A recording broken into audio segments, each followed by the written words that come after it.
आता त्या पांडुरंगाची.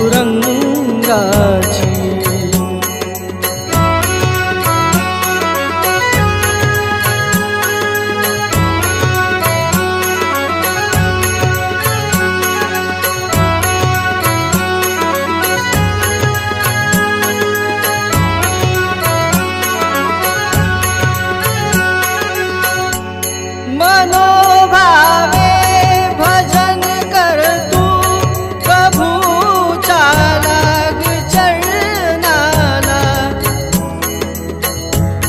मनोभावे भजन कर तू प्रभूच्या लाग चरणाला.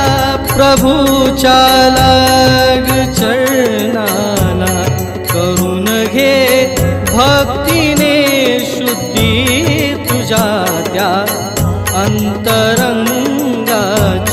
करून घे भक्तीने शुद्धी तुझ्या त्या अंतरंगाची. कधी